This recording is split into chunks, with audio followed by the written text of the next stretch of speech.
bonsoir à tous et bienvenue dans l'invité du jour. Ce soir, il sera question de sport d'hiver.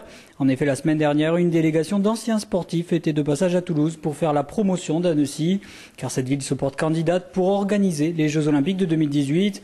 Perrine Pellen, en charge de l'hébergement et du marketing, nous explique pourquoi le choix d'Annecy. En fait, Annecy est située au cœur de Savoie-Mont-Blanc, qui est la première destination mondiale pour les sports d'hiver.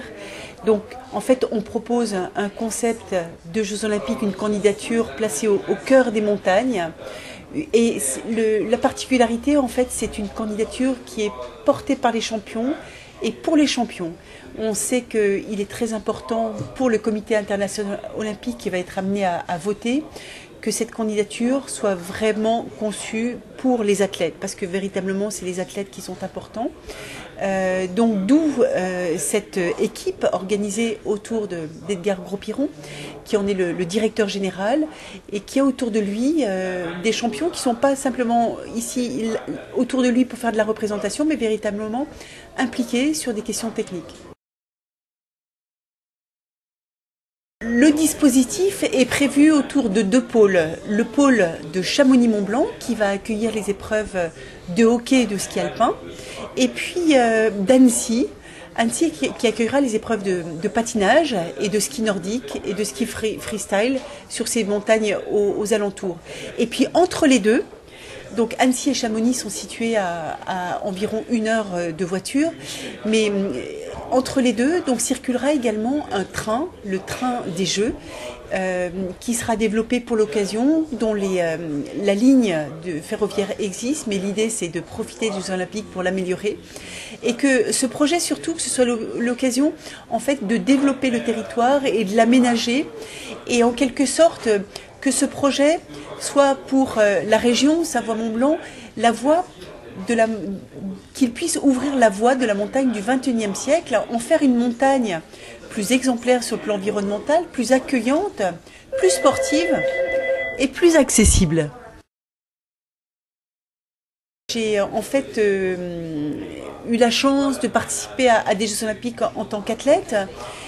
J'ai participé ensuite donc aux Jeux en tant que représentant des médias pendant 3-4 éditions de Jeux.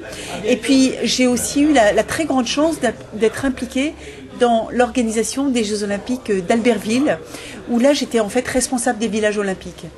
Donc ça m'a permis d'acquérir une culture en fait olympique qui est très précieuse, parce que pour avoir œuvré pendant 4 années donc au sein de l'organisation d'Albertville, j'ai acquis une bonne connaissance des attentes, donc des comités olympiques, mais aussi des membres du CIO, d'acquérir une forme de culture qui est très précieuse.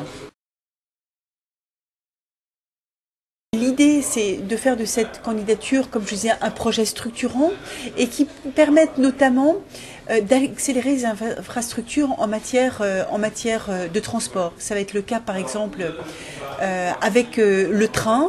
On n'a pas de train à grande vitesse qui arrive à Annecy, mais cette candidature est l'occasion justement d'amener le train à grande vitesse, et c'est aussi l'occasion de développer un train des Jeux, donc entre Annecy et Chamonix, et quelque part d'installer ce transport comme un moyen de transport, un moyen de mobilité douce, et qui permet également de promouvoir cette forme de transport collectif pour repenser justement les transports à la montagne.